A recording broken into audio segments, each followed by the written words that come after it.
I can understand people wanting to know what happened. I definitely understand the family saying she's not ready to talk. But what I don't understand is people saying, oh, she doesn't have to talk.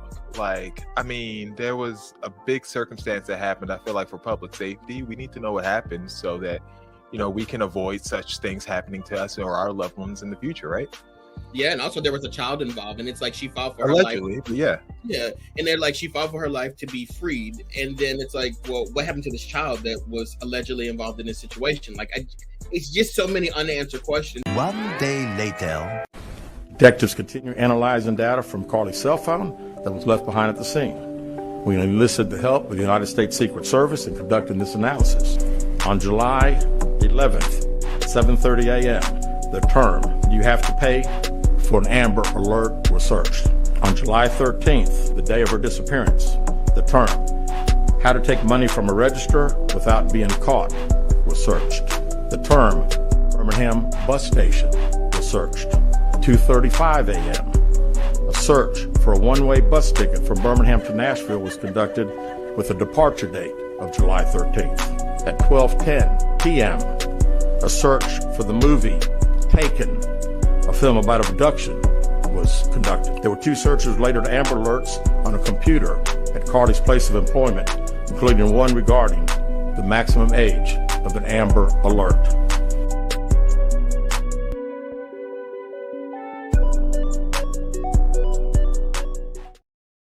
Carlee Russell, the big story of the week. A woman who claimed to be kidnapped and then later turned out that she wasn't kidnapped at all. Here was the official story that she gave to the police officers. During the statement, she told detectives that while traveling down the interstate, she saw a baby walking down the side of the road and called 911. She stated when she got out of her vehicle to check on the child, a man came out of the trees and mumbled that he was checking on the baby. She claimed that the man then picked her up and she screamed. She stated he then made her go over a fence. She claims he then forced her into a car, and the next thing she remembers is being in the trailer of an 18-wheeler. She stated that the male was with a female. However, she never saw the female, only hearing her voice. She also told detectives she could hear a baby crying. She told detectives the male had orange hair with a big bald spot on the back. She said she was able to escape the 18-wheeler and fled on foot, only to be captured again and then was put in a car. She claimed she was then blindfolded but was not tied up because the captor said they did not want to leave impressions on her wrists. She said that they took her into a house and made her get undressed. She believes they took pictures of her, but she does not remember them having any physical or sexual contact. She stated the next day she woke up and was fed cheese crackers by the female. She said the woman also played with her hair but could not remember anything else. At some point, she was put back in a vehicle she claims was able to escape while it was in the West Hoover area. She told detectives she ran through lots of woods until she came out near her residence. During this interview, detectives noted that Carlee had a small injury to her lip, and she claimed that her head was hurting. She also had a tear in her shirt. Detectives also noted that she had $107 cash in her right sock. What a story. I mean, I was believing it up until the part where he said that she woke up and got fake cheese crackers. That's the part that caught you? Yeah. He didn't brushing that hair.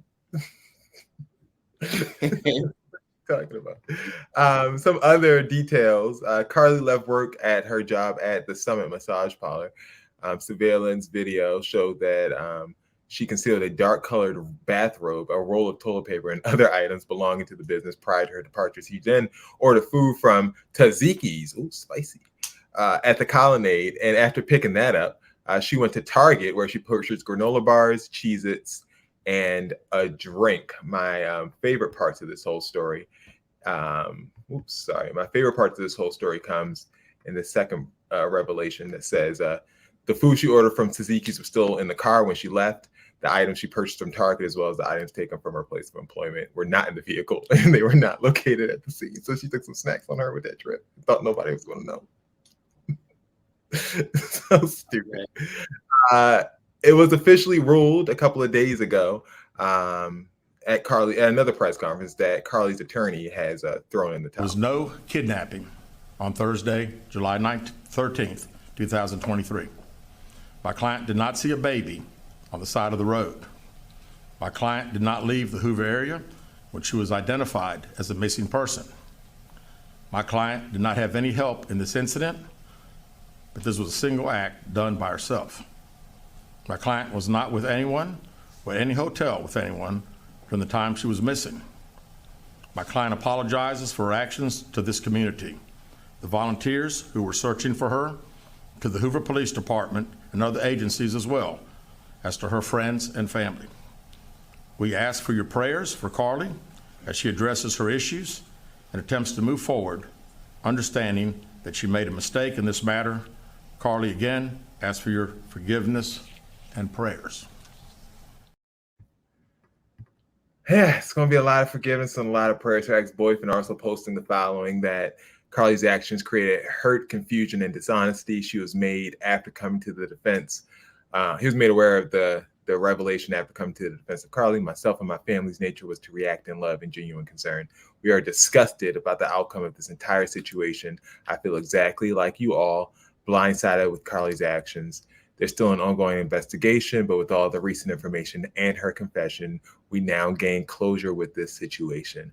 Thank you to everybody, blah, blah, blah, blah, blah. The severity in this matter has not been overlooked, and I deeply respect the genuine support during the situation.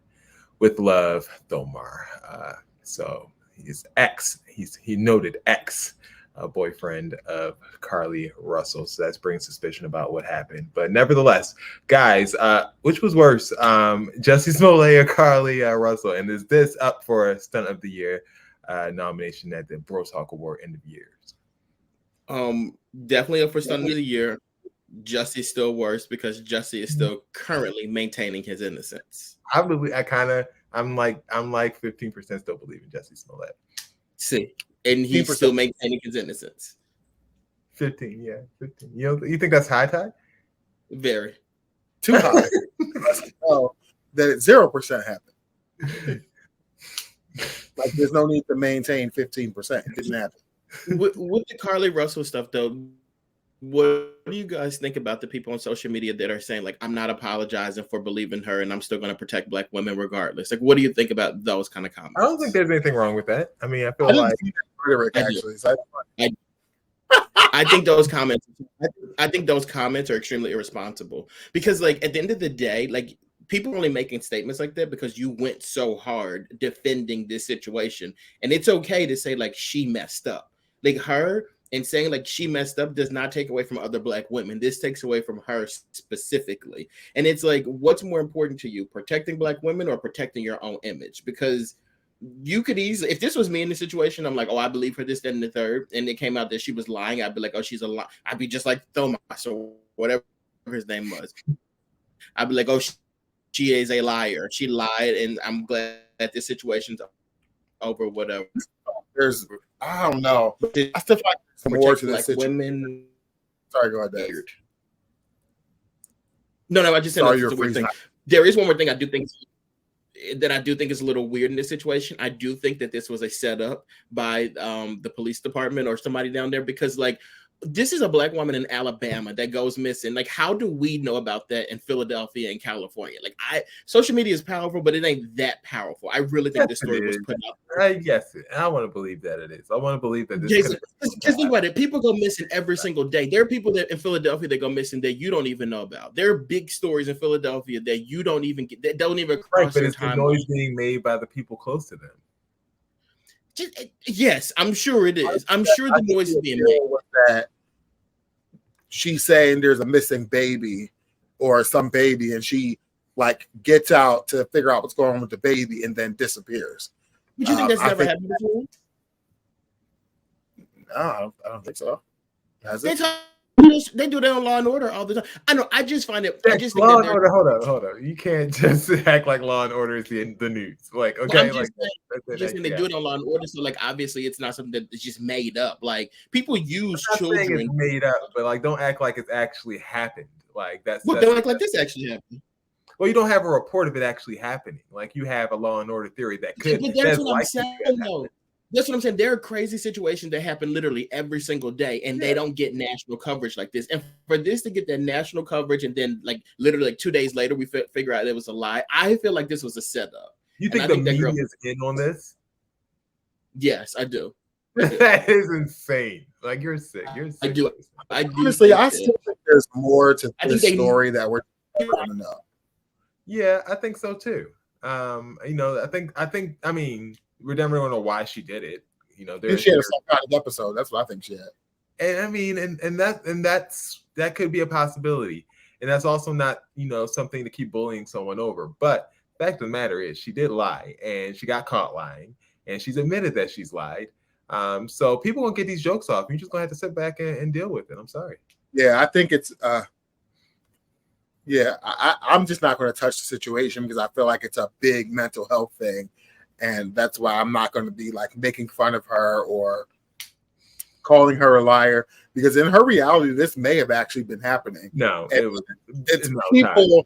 Time. The reason you know in her mind it didn't actually happen is because she bought granola bars and cheeses for the trip. If it actually did, if she thought this actually happened, she wouldn't prep for it. Okay, just the way these psychotic breaks work, these people. She would not have bought snacks. Ty, come on. Really? I don't know. But Jason, would you buy food from a restaurant and then just leave it in the car and not eat it? Like, I'm not gonna go to Chipotle and like. They did not say it wasn't eaten. They just said they found the tzatziki's in the car. I'm just saying. I leave open the possibility that this was a severe mental health break, and that it wasn't as well planned. She may have thought someone was chasing her. She may have thought she's seen it. She may have been preparing to go on a run. We don't know the story, and so at this point, I hope so. I have decided not to touch it any further. Why can't we hashtag? Why can't we touch what we see? What we see is a liar, right, Dex? Is that what you're saying? Yeah, what I'm saying is a person that lied, and if she has mental health, then like, you know what, all the prayers in the world so she can get the mental health situation that she deserves or whatever. However, you are a liar, and if this was a white woman, we'd be saying this lady is a liar too, and you are a liar. Like, it's like people. If she was a white woman, I'd be saying she had a psychotic break. That's what it looks like to me. No. Entertainment Tonight would be saying she had a psychotic break. E! News would be saying she had a psychotic break. But what would we be saying? No, we absolutely. The same thing we said about Britney Spears. The same thing we said about Britney Spears when she was going through it. I said that's what we would have said. But Britney did have a psychotic break. She did. We didn't have All right, so Stunt of the Year nominee Carlee Russell. Congratulations for your